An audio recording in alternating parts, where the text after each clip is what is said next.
Good afternoon, everyone.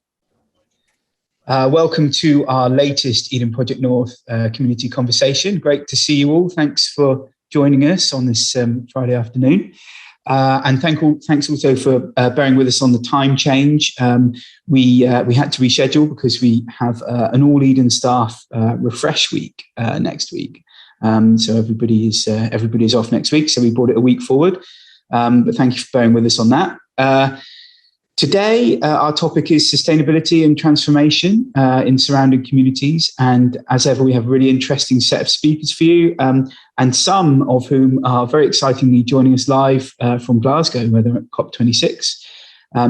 For anyone who hasn't attended one of these before, we're going to have some short updates from the team before opening up to the floor. If you have a question, please raise your hand in the Zoom platform, and we'll come to you in order.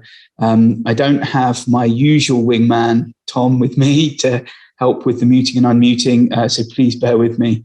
We'll try and get to everyone. We are recording this session, and we're going to post it at edenproject.com/north, along with any answers to questions we don't have a chance to get to within our hour. The final community conversation of 2021 is on the 10th of December at midday. Please do sign up for that at edenproject.com/north. And now, without any further ado, over to our Chief Executive, Dave Harland, for his update. Dave, all yours. Thanks, Ben, and good afternoon, everyone, from the grey and miserly wild west of Cornwall. And as you've heard, we're quite dispersed today as a team. We've got on the line from the Eden team, we've got Tim Nary, who's at COP26.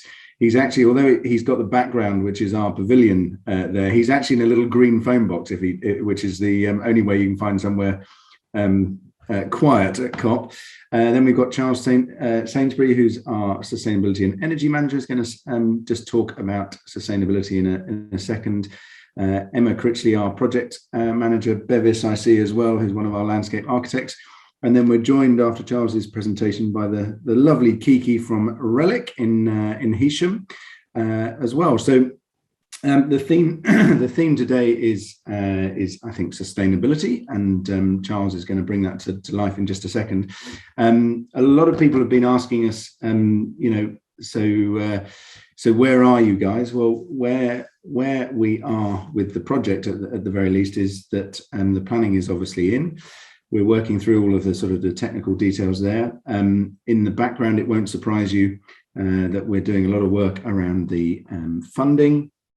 And our aim is that early in January, or probably late in January, probably more accurately, once the planning permission aspect of this is in, he says, touching wood, then we will really start to motor and be very clear that this project is entirely shovel ready, and the only thing that will be stopping it at that point will be the government funding element.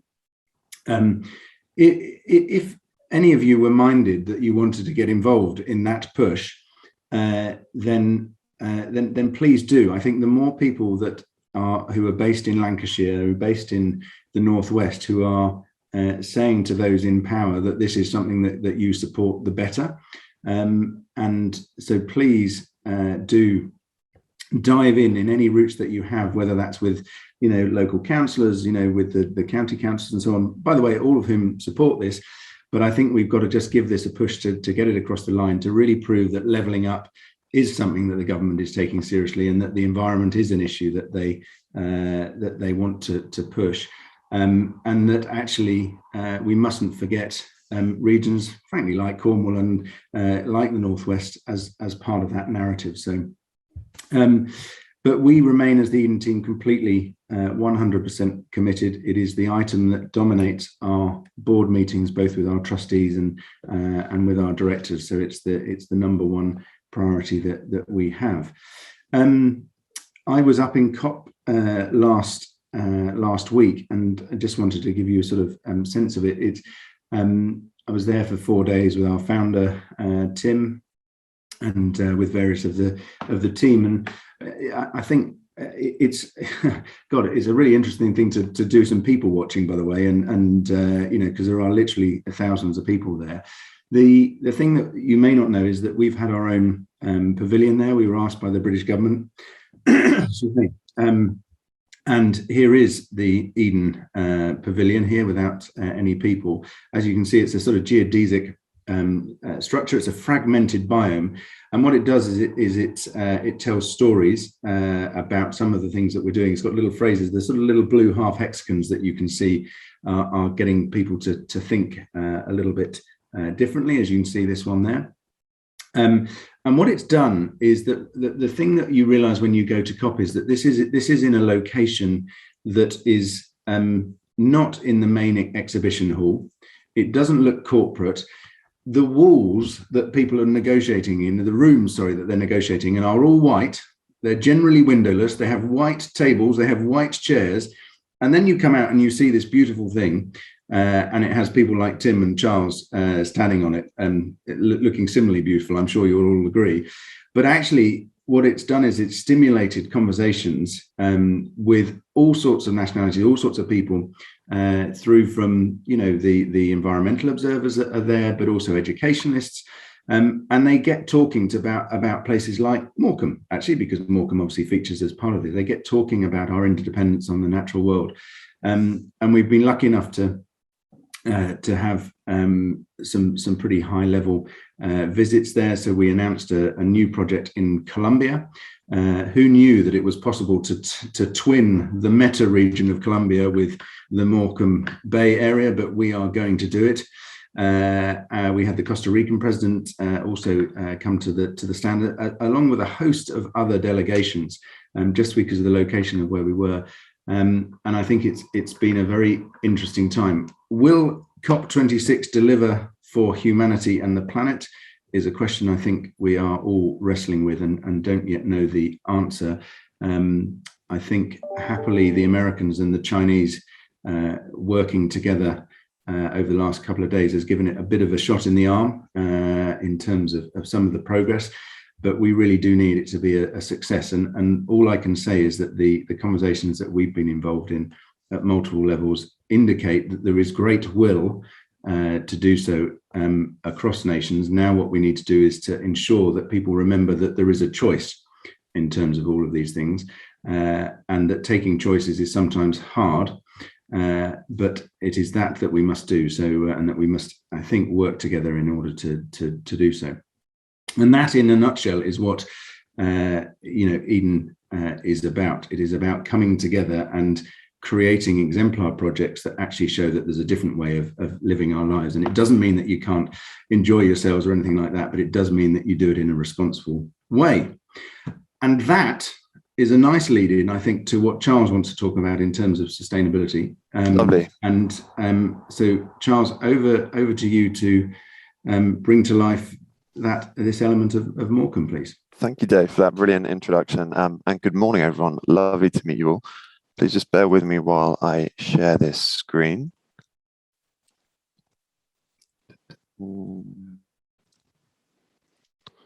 Right, can I get some thumbs up if that's okay? Can everyone see that? Brilliant. Well, lovely to meet you all. My name is Charles. I work as the Energy and Sustainability Manager for Eden, both across our operational teams and also very closely with Dave and Tim, looking at the design of our future Eden products and how we can make them as sustainable as possible. I'm actually up in Scotland as well at COP26, so I'm a passionate environmentalist. So here I am in my element, a conference about climate change. We've been trying to get back and forth with electric cars all week, which we've done successfully. It has been a slight logistical challenge. So yeah, we've had a good week. It's been, really inspirational, like nothing else I've ever been to. So yeah, bit weary at the end of the week, but feeling very inspired about the future. So I just wanted to say really a little bit about what our overall approach is to regenerative sustainability across the organisation, and obviously some insights into the design and what we're planning at Morecambe, which is really important on our pathway and our what people are calling this decade of action, particularly in relation to the climate crisis over the next 10 years. So we all know, Eden's mission is about building relationships between people and each other, and demonstrating what we can do when we come together to work with living things. And really, I've noticed that this week. I've met people from all around the world, and people saying, Eden Project's amazing. Have we got other Eden projects all over the world? And it is inspiration. You do get a lot of energy, and we do that through education, and that's really important. Of our part of our sustainability strategy is that we use it as a platform for people to learn, understand, and do it through demonstration. So particularly, our geothermal project down here in Cornwall is a really great example of that, which has enabled us to be a carbon positive site. And also, I just want to stress that it's not just about the carbon as well. Carbon is only one element. It just so happens that the focus, particularly at the moment with the climate change conference, and a little bit about what I'm going to talk today, is focused on carbon. But there's so much more as well to sustainability as well. So that's just a little intro into what we're doing and how we depict our mission through various aspects of programs at Eden. So moving on to regenerative sustainability, and that's a really interesting concept. And for us, simply that's about saying, yes, minimizing harm is really important, but is it enough? Absolutely not.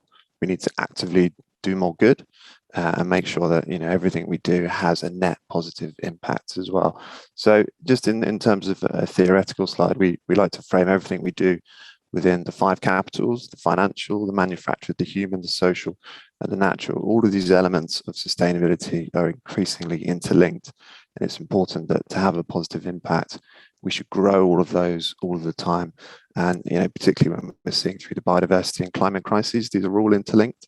So it's really important that we consider every aspect to deliver sustainable growth. And we've set out what we intend to do at Eden Project North, which is hugely exciting, and how that frames what we've submitted for planning as well. And it has been a pleasure to be part of that process so far. So that's what we're doing with regenerative sustainability. So there's a lot of terminology I'm conscious of. People talk around net zero and many other climate busting jargon, but really, for us, it's quite simple. Is noting that actually carbon isn't just a bad thing. Carbon's the building blocks of life, right? It's really important that we work with nature, and so that's what Eden's approach is. It's using natural carbon sinks and making sure that we soak up far much more into those nature-based sinks, planting more trees, working to restore habitats, working to restore peat bogs, for example, to make sure that what we do is balance as much CO2 down into solid compounds rather than having it a gas in the air and as an emission. So when people talk around net zero, Eden's going beyond net zero. We're going to be climate and climate positive, and that's what we're doing. So this is the nature cycle. It's quite easy for people, we hope, to understand that, and we're moving away from all of the corporate jargon and actually saying this is what we need. Simply, we need less carbon as a gas, more as a solid compound, working with nature, fueling nature, and all the co-benefits that come with that. So that's what we're doing, and some really exciting initiatives over the next decade to try and get there, and Morecambe being a key part in that journey as well. And here we are. So, I've spoken about the decade of action. There's some really great things that we're doing. Geothermal down in Cornwall as well, being a really good energy project for Eden. Of course, it displaces our gas and our dependence on grid energy.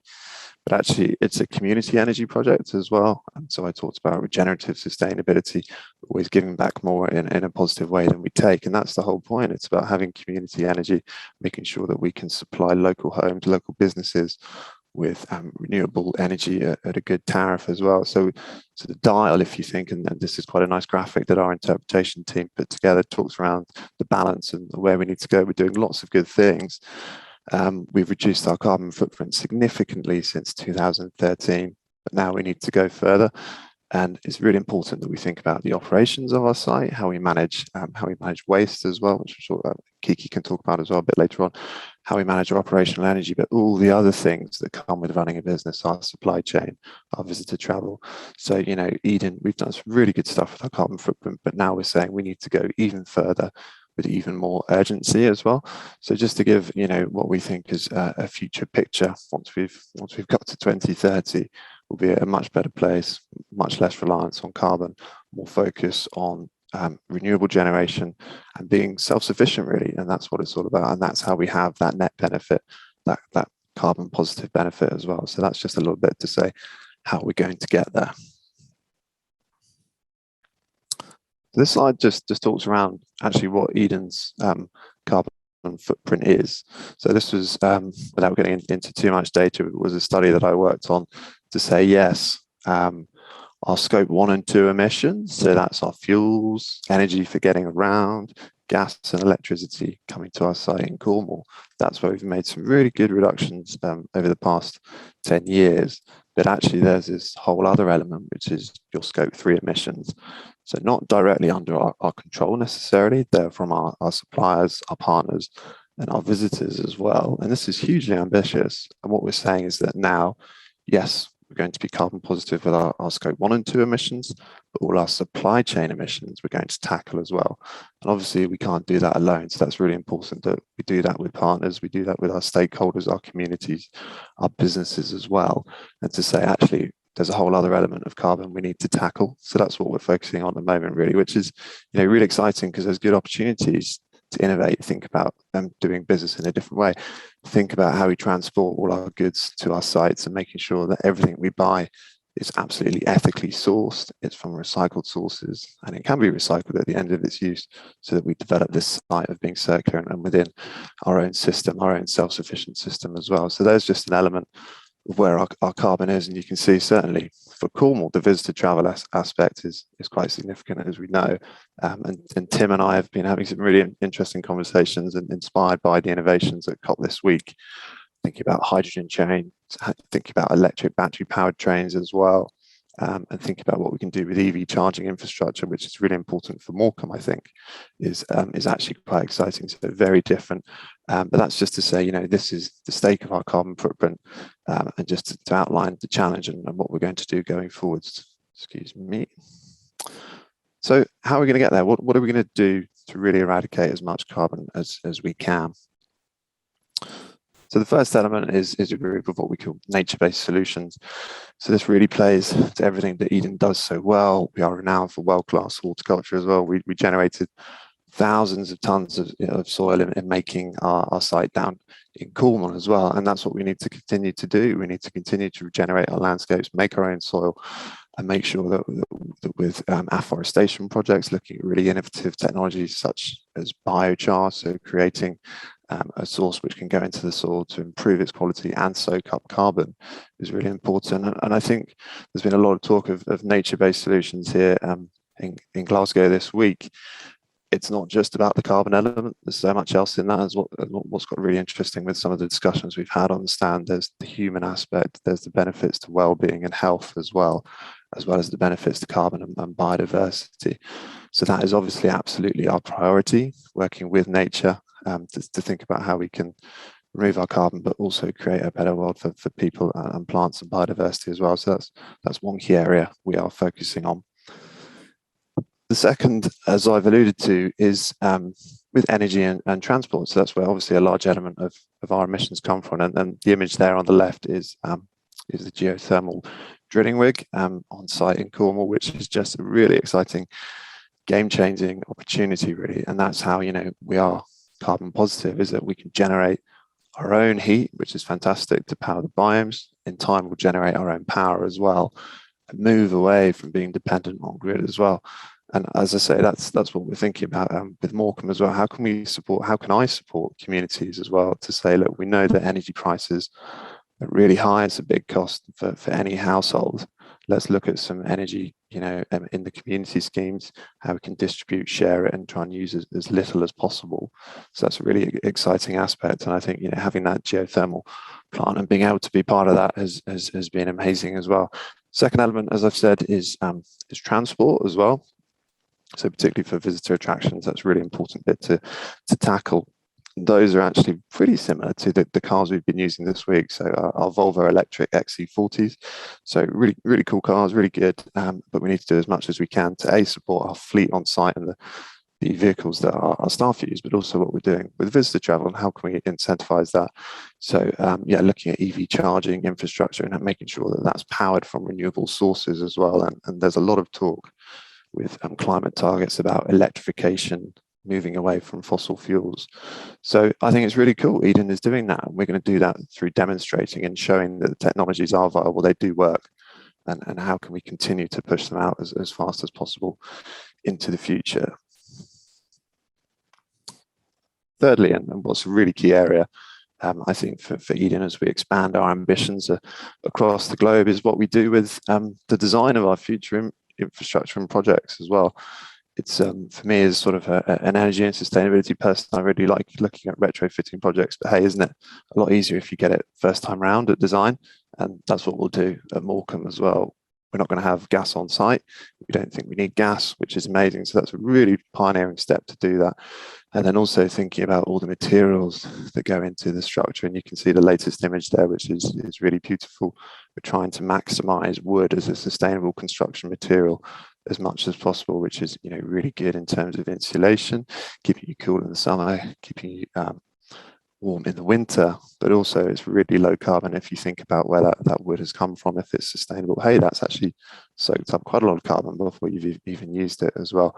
So challenging the design teams, which we do constantly, to really think about the materials we're using and how that all comes together is a crucial part of it as well.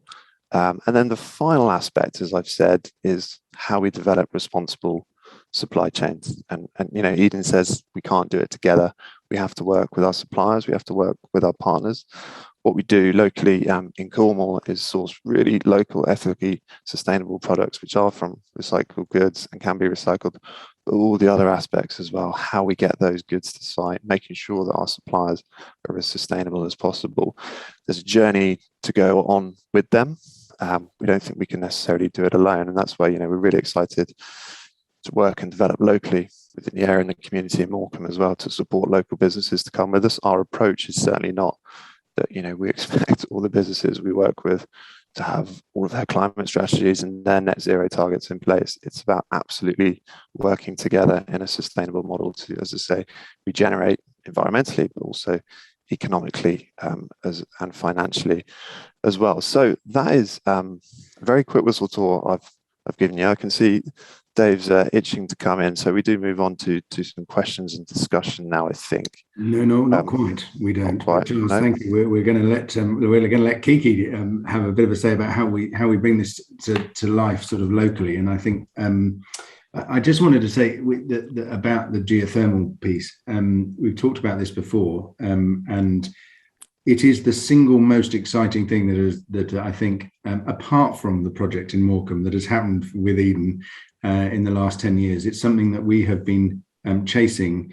It hasn't been government policy to go after this baseload power. Remember that this is power that is available when the wind doesn't blow and the sun doesn't shine, and produces baseload power, and could deal with 20% of the UK's power requirements, not just our one hole, by the way, but the technology across the UK, which is why it's so important that the team actually this week have reached the milestone of knowing that we've got the right geological conditions. And right there, what Tim showed you was actually an example of economic transition. What do you do with oil rigs when they're not going to be drilling for hydrocarbons, for oil and for gas? Well, this is one solution. So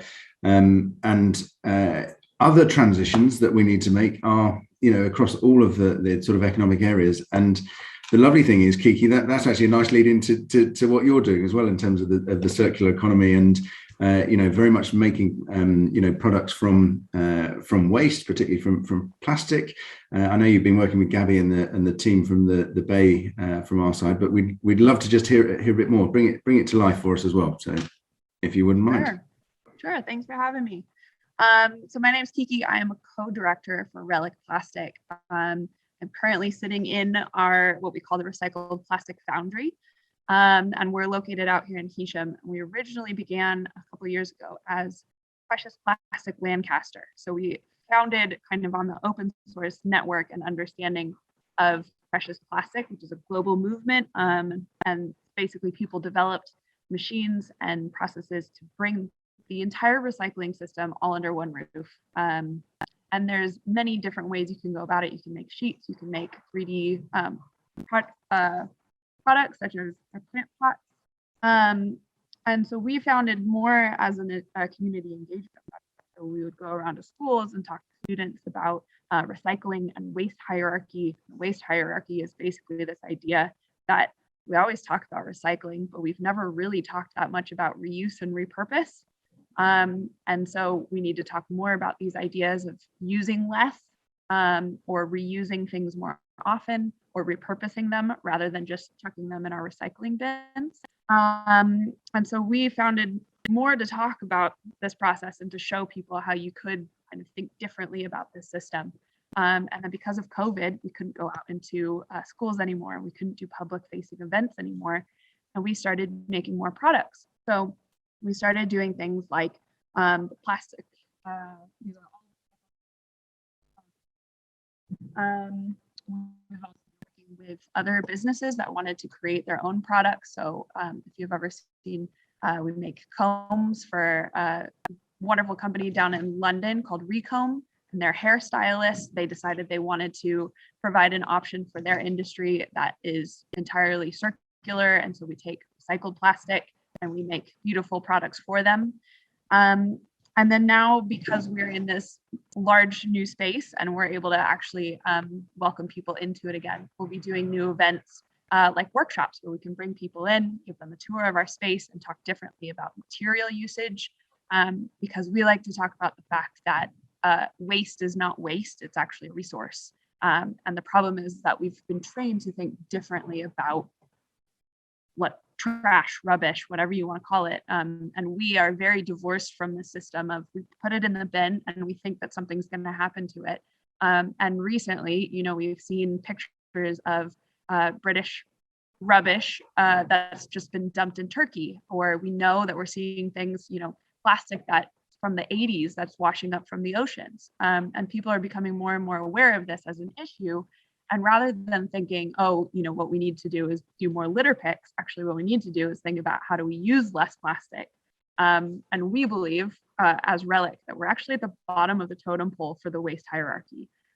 So we would rather see people use less plastic. So, going to shops that have more package-free shopping, if that's available. Hopefully more grocery stores will start doing that and providing those things so you don't have to go to multiple stores to get everything you need. We recognize that a lot of this has to do with convenience. And then from there, if you do have something, can you reuse a bottle over and over again? Can there be a loop system? We were up in Glasgow on Wednesday speaking at the New York Times Climate Hub for COP26, and we spoke with Zero Waste Scotland, and they were talking about how there's a loop system that's going to come into place and single-use plastics are going to be banned in Scotland. And that's an amazing step towards, they're still going to be using plastic, but they're using plastic that can be recycled over and over and over again for very specific packaging needs, because we are stuck in a system where, we want things to be cheap, and plastic packaging is cheap, it's easy, it's lightweight for shipping and transport. And so it makes sense to use plastic for a number of reasons, but we have to think more critically about the single-use options. So a few of the other things we do is we work with local community members. We have a project called the Plastic Bottle Top Project that we've partnered with in order to collect all plastic tops locally, and everybody actually cleans them, sorts them by plastic color, and then they come into us, and then we sort them by plastic type. So we keep all of our plastic types completely separate. When I talk about types, this is the resin ID code. It's the little recycling symbol on the bottom of your packaging that might have like a 5 in it or a 4 in it, and that's different kinds of plastic. And so what we do is we take certain kinds of plastic here that has very low value in the recycling chain. So PET, your plastic water bottles, HDPE, those are your milk cartons. Those are recycled over and over and over again, and they have really high value in the recycling system. Polypropylene, a number of other things, at least for our council up here in Lancaster and Heysham, those have very low value. And so we chose to take all items that don't genuinely get turned into something else, and they end up being incinerated or end up in landfill, end up being dumped overseas. And we've said, we'll take mostly those things, and that's what we're going to use to create new products, and products that are going to last a long time. So everything that we design, we want it to be something someone will cherish. That's why we call them relics. We hope that they'll be around for a very long time, that they'll be kind of like these new heirlooms that get passed down rather than just rubbish, in your local streams. It's actually something that's on your mantelpiece and something that you're proud to have. We also work with businesses that have plastic waste from their processes. So a lot of manufacturing, they have offcuts and seconds that they can't use.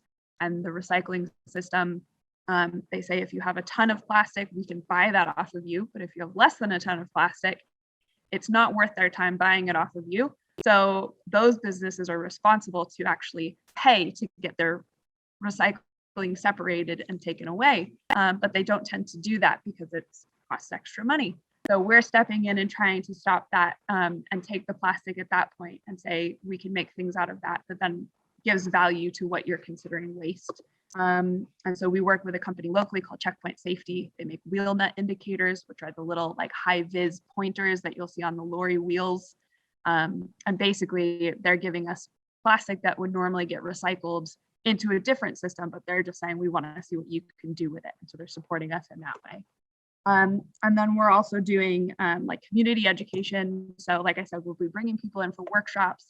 We go out to schools and we speak at schools. We have schools come here and do tours. So if you have a school or a child at school and you'd like to do that, you can get in touch with us, because we love going out and kind of seeing what we can inspire other people to think differently about the system, maybe start talking about how we can change things rather than how do I recycle better? Let's talk about how do we just not need recycling at all, right? Let's create.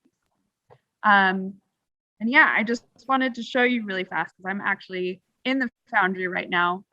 Well, Martin is currently working in front of me, but this is the space. Ooh. Have we lost? Is it just me, or have we? No, I don't think we. Oh, sorry, Kiki. We just had some connection issues there. Okay. It might be my Wi-Fi. Apologies. Can you hear me again? Yes. Yes. Yes. Perfect. So basically, if you'd like to come and do tours, you can get in contact with us. We also go out and do things. So we're working with Creative West End and Good Things Collective, and we're actually making a big art installation made out of recycled plastic about murmurations. And we will actually be at the West End Christmas market on the 4th of December. So if you want to come and see us, you can see our products. We'll be selling products for Christmas gifts, but we'll also be doing injecting in real time. So you can see how it all works and maybe take something away or actually help us, because we're going to be involving people in that process. Amazing. Thank you, Kiki. That was great. We got a glimpse of the factory before your Wi-Fi gave up, so we got the idea. So I think, look, there's so much that one could take away from what you've said. I suppose in the round, what's wonderful is seeing examples of what you're doing, and we want to encourage more of it. And none of us can do this alone. It requires collective solutions and collaboration, and and us all working together, as both you and Charles have said, and recognizing that some things have got to just stop as well. So and it's interesting that whole piece in Scotland. Scotland is fascinating, actually. Having spent a bit of time up there in terms of its size. I referenced earlier the Costa Ricans, similar sized country, by the way, but they've taken choices, quite hard choices along the way. And I think we've got to look ourselves in the eyes. How do you look yourself in the eyes? Anyway, we've got to look ourselves in the mirror and say, do we really want to spend money on defense and other things when we should be spending on money to sort some of these things out? I saw a quote recently, I think it's from Johan Rockström, that said something along the lines that the environment, the planet, is sending invoices back to the economy now, which is a very good summary, I think, of where we are. Now, Ben, you're going to try and manage a few questions, aren't you, I think? I am indeed, yes. Thank you, Dave, and thank you, Kiki and Charles as well. It's really interesting. I hope everyone enjoyed hearing what you had to say. And Dave, that little glimpse of the foundry, Kiki, was great. It's a shame the Wi-Fi dipped out, but it looks fascinating in there.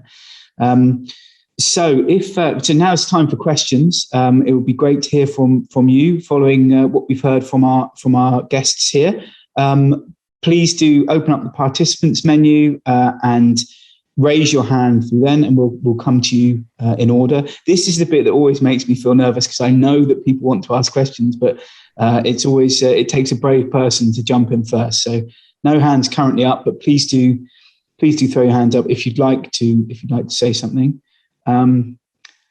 While we're waiting, I will just remind you. Oh, there we go. Here's Jeffrey. I was just going to talk about the next. The final Eden Project Community Conversation of 2021 is on December the 10th. Please do go to edenproject.com/north to sign up for that. We've got 3 hands up now. I don't know why I was worried. Jeffrey, I've just asked you to unmute when you're ready. If you could ask your question, please. Yeah, thank you very much. I'm a Morecambe resident. I'm all in favour of the Eden Project, and I look forward to when it can get started and get finished and get on with what it wants to achieve. The one issue that I have is a problem with electric vehicles. These may be fine in use, but there are a number of issues with them which, as far as I know, have not yet been resolved. These are the manufacturing of batteries. That they use, as even our mobile phone batteries use rare earth metals such as cobalt. They can only be obtained from certain countries, such as Democratic Republic of the Congo, where the rare earth metals are mined substantially by child slaves. And that is something which somehow has to stop.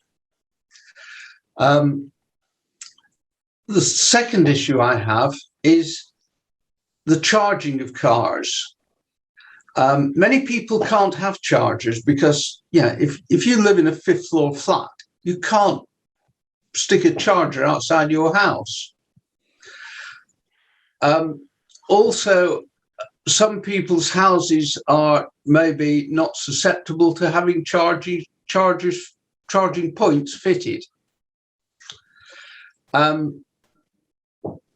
I'm just trying to access the notes. I did put this in a chat post.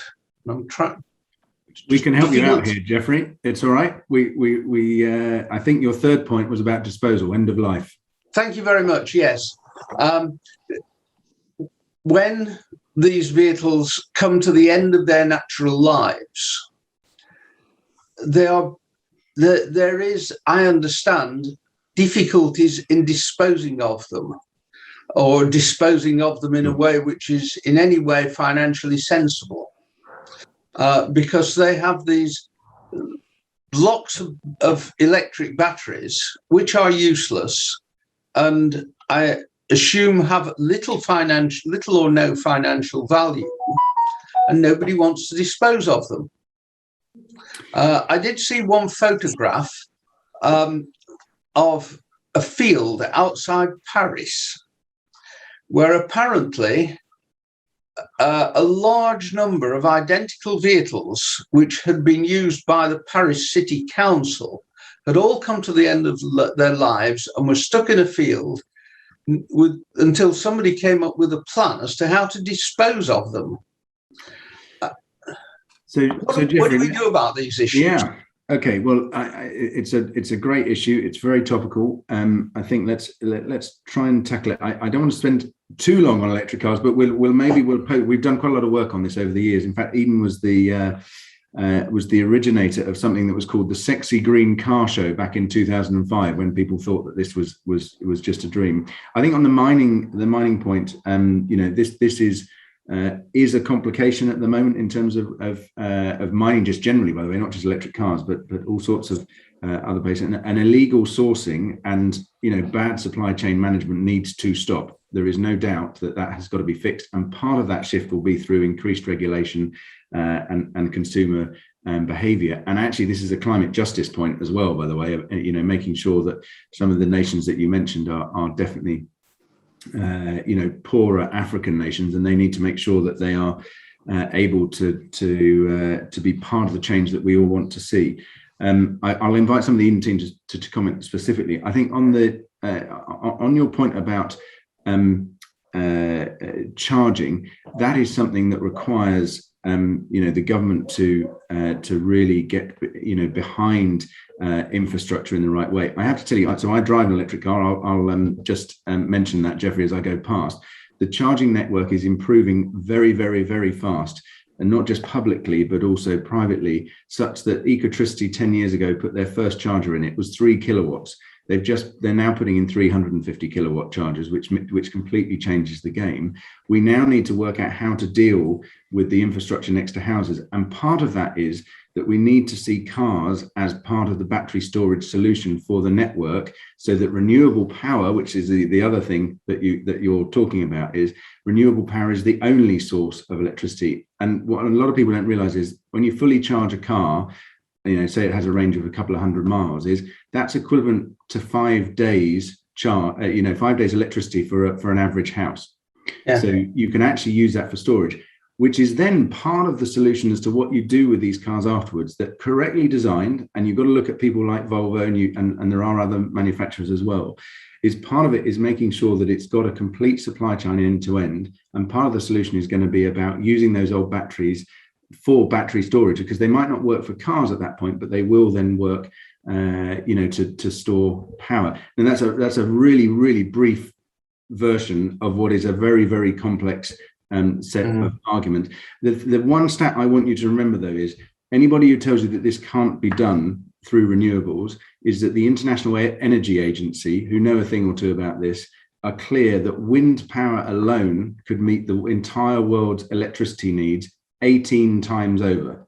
18 times over. Now, that doesn't mean we've got to have wind turbines actually everywhere. That's done on a very, very conservative basis. There's a great article, if I remember, in The Guardian about it. So there is more than enough power to deal with this, which is why this transition is so important, that we make away from fossil fuels. I don't know, Charles, if you want to add anything. I'm just conscious we've got other questions as well, and we could talk for the rest of the session about electric vehicles, but they are, I promise you, a good thing. Brilliant. Yeah, thanks, Dave. I think you've covered that really well. The only other thing I'd add is that I think we've hinted to it, particularly with circular models, is moving away from necessarily buying things and then working with the manufacturer and the suppliers to actually move to leasing models. So once it comes to the end of its life, don't dispose of it, reuse those useful parts, refurbish those. And I think you can actually get those with some batteries. You can take them to a service station and get them refurbished. So you're not actually creating more materials, and you're not actually looking just to dispose something as the end of life. And that's where, I've said working with the supply chain is really important to keep things in the loop and refurbish things. And that means not necessarily owning them. It means a sustainable model of leasing. And so, yeah, it's not exactly where we want it to be, but I have seen the models are getting there. So I do think that is the solution, the direction of travel. Thanks, Charles. And Jeffrey, we'll send you some information if you put your if you email Ben. We'll send you some stuff directly on the chat. So thank you very much. Great, good debate. Thank you. It's Al next, is it? Do I see? It is, yes. Thank you, Jeffrey. Thanks, Charles and Dave. Alistair, just when you're ready. Hi there. Yeah. No, it's interesting points that Jeffrey raises, but I think it's also about changing behaviours. I mean, some of the things that we have done in the past and some of the things that we do today, I think we might look back on in 30 years' time and kind of wonder why we did some of those things. I work in the shipping industry, but, the idea, for instance, of getting a long haul flight to the Caribbean to get on a large cruise ship to cruise around the Caribbean to then fly back home again, that's environmentally pretty difficult to justify when you look at the ingredients of whatever you tend to eat tonight and look at where some of those ingredients have come from. When you look at the food miles, some of those things probably shouldn't happen in the future. Part of the solution is actually traveling less than we currently do. And actually, this example right now is a good example of that happening. We're all sat in different places, having a great meeting without needing to travel anywhere. So, we can change the way we do things. My question, sorry, I digress. My question was about your geothermal project in Cornwall, which looks really exciting. Is there any opportunity of doing that in Morecambe, or is our rock not as hot as your rock down there?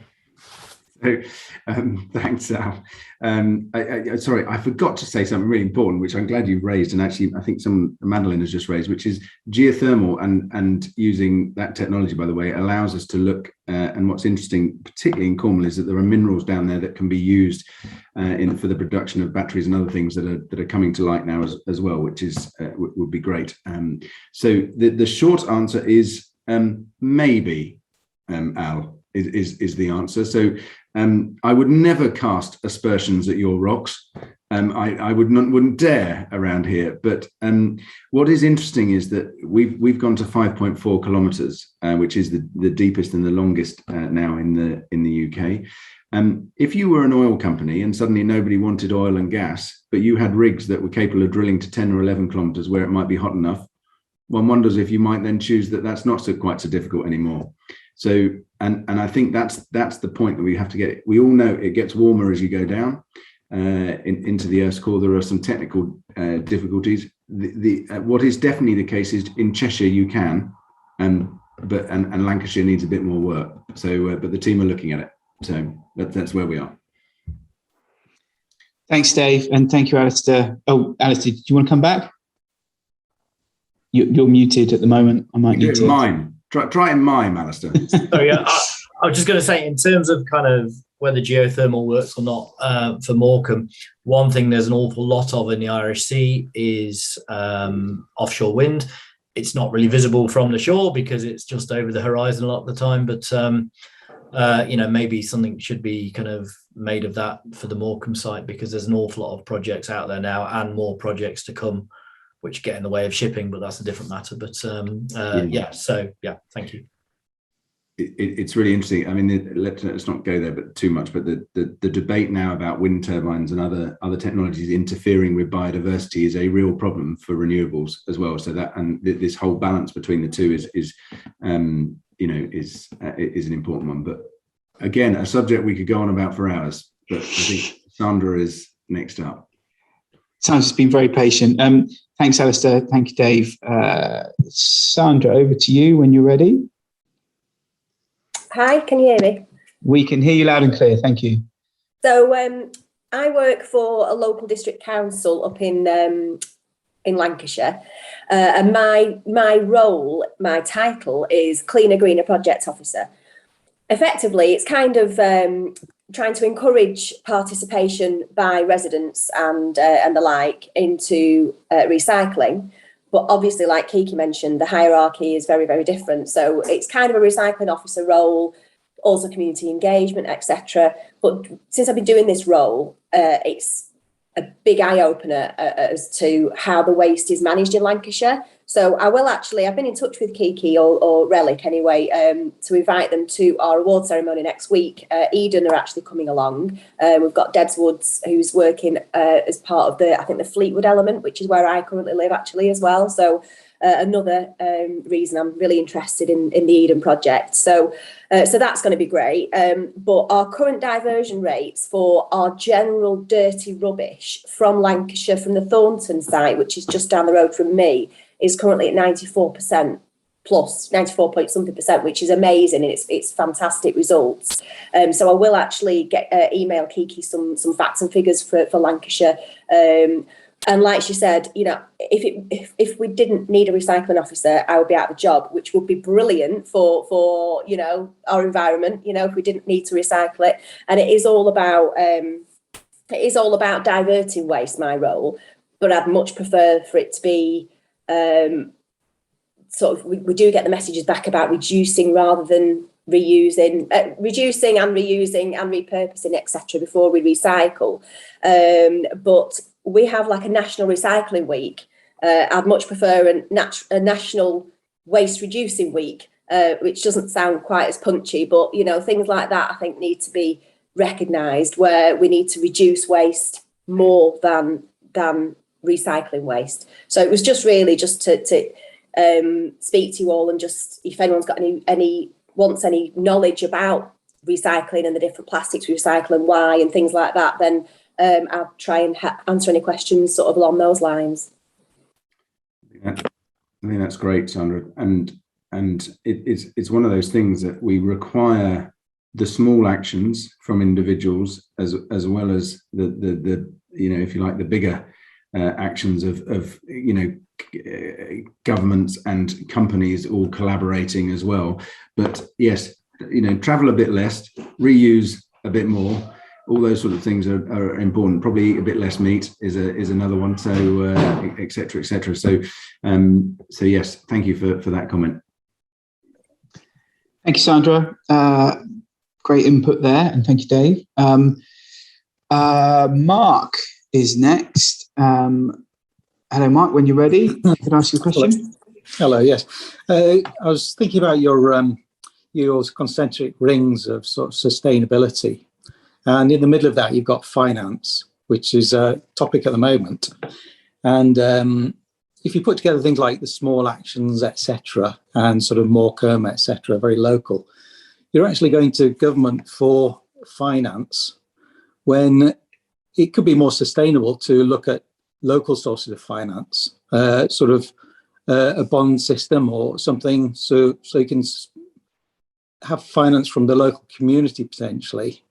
Maybe smaller amounts, but that would then feed back into the local community rather than going to very big corporate or governments for grants. Perhaps just look at the sustainability of finance at a local level. I mean, the answer is yes, Mark. I think it would be great were that, and you're right. I think at a smaller level, we intend to do some sort of crowd fund at some point as part of this. Because we've done similar in Cornwall before, and it gets a lot of interest. It gets people's buy-in. At a very small level, part of the arrangement that we have regarding the site is the creation of a sort of community fund as well. Because what we'd all prefer is that the money, inevitably we're going to have to borrow some of this, and at the moment it is going to be one of the big players one of the big banks in the UK, and that's great at one level. But it would be nice to feel that there was some way that the community could benefit from the interest payments and so on as well. So, and that's something we talked to the county council about particularly, and others as well. So it's a point well made, Mark. It's difficult to say anything other than to agree with you. So, and we'll keep trying. Thank you, Mark. Thanks, Dave. We have 6 minutes left and two remaining hands up. So anyone who wants to ask a question, we've probably got time for maybe one or two more after we've spoken to Daniel and Pete. Daniel, when you're ready and unmuted, please ask a question. Thank you very much, Ben, and hello to the team. Dan from Edgehill University here, Sustainability Manager. Just a quick question, I suppose, on how you plan to involve universities in the upcoming Eden Project North. I know that Lancaster kind of lends itself to very much with the project, but is there any plan to involve kind of further reaching universities as well? Sorry, I wanted to give you a flippant answer. Nah, not bothered about them. But no, I mean, look, definitely. So Lancaster were absolutely instrumental at bringing Eden to the area, and we have a fabulous relationship. And I'm not just saying that because my friend Sue Black is there eyeballing me at the moment from Lancaster. We have had dialogue with almost every university in some way, and this is a broad church, and the solutions require a holistic, tackling. I think what's good is each of the universities have got their own specialisms that link in. Our focus, to be honest with you, has been up until this stage is getting the project off the ground. I think we'll switch next year into developing those relationships more, so that we can get into dialogue. But if you want to chat, Dan, then Emma is probably your first port of call on here, and she can direct you to the right people in Eden just to see where that conversation might go. That's Emma Critchley, by the way, just for the avoidance of doubt. Thank you very much. All right, great. You say you were at Edgehill, didn't you? Yes, Edgehill University in Lancashire, yes. We've been down there, so a while ago, but I look forward to coming back. Welcome to have you. Thank you, Dan. Thanks, Dave. Pete, you're up next. When you're ready, please ask a question. Hi there. Yeah, fantastic to see you at COP and see your unbelievable display. I suppose mine's a general comment and more of a general question. I studied meteorology about 20 years ago, and I know that the science community was still battling with debate in the media and the public whether climate change was actually happening. And I think it's an amazing sign with things like the Earthshot Awards the other week. The wider public conversation seems to be sort of experiencing an accelerated shift towards solutions to the problem. And is that just my perception, or do you guys, see it that way as well? Gosh, that's a wide question, Pete. Thank you for that one. I think there is definitely will out there. We talk. I think I mentioned choice along the way. So in order to have choice, you then need to have a will to do something. My sense is that we're heading in the right direction, but my sense is also too slowly. And I think that is, and it's even worse if you're not in a westernized, traditional economy.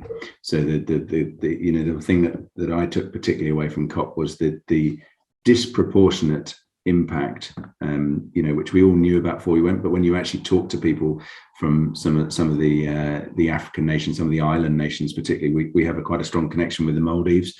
They just simply won't exist if we don't sort this out. So while things might get bad for us, it might get a bit hotter and a bit wetter and various other things. Actually, it is genuinely life or death for some of those nations. The key is that these commitments that are being made turn into action now. And I think, people like, Obama stood up the other day and what he said was great, but he was held to account by someone like Vanessa Nakate, who's, fantastic activist, and look her up as to what she's saying. And she's saying, you said that 10 years ago. Come on now, show us the money was the kind of slogan, wasn't it? And without being political about it, I think that is, we've got to move in that direction more quickly, and it's no more difficult than that. Thanks for the question, Pete. And was it you that turned up with a really nice food image behind you at the start? It made me really hungry. I don't know if that was you or someone else, but I think it was. We've got to stop scheduling these things around lunchtime, Dave. I know, I'm bloody starving. It's not good. Okay, with that in mind, we've got one more question. Barry, your hand has gone down. Are you still ready to ask a question? It wouldn't be the same without a question from Barry. Barry, you need to unmute yourself. Sorry, I missed most of it. I assumed it was the same time, 1 till 2, so I've missed most of the debate. I'm sure it's been very interesting. Apologies. If this has come up in the previously, then apologies. But I just wondered about the Frontierland land. I gather that Lancaster City Council own that now. And the rumour is in the town that it's been sort of leased to Eden. Is that correct? Well, it's certainly not been leased to us. So, I think you're right. I think I saw as well that the land is owned and controlled by the council, which is a jolly good thing as far as I'm concerned. I think what we should probably say, Barry, is more widely, we know that there are various pieces of strategic, land holdings that are going to be important over time as the town and the region develops. And we're conscious of that. And if they're in public ownership, then they can be put to public good.